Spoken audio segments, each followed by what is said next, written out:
بسم اللہ الرحمن الرحیم۔ حضرت عبداللہ رضی اللہ عنہ سے مروی ہے کہ ایک رات ہلکی سی بارش ہوئی، سخت اندھیرا تھا۔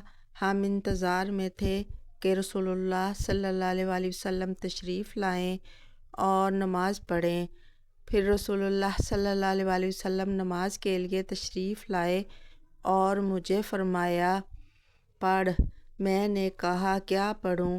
آپ نے فرمایا سورہ قل هو اللہ احد اور معوذتین صبح و شام 3 دفعہ پڑھا کر، تجھے ہر مصیبت میں کفایت کریں گی۔ سنن نسائی حدیث نمبر 5431۔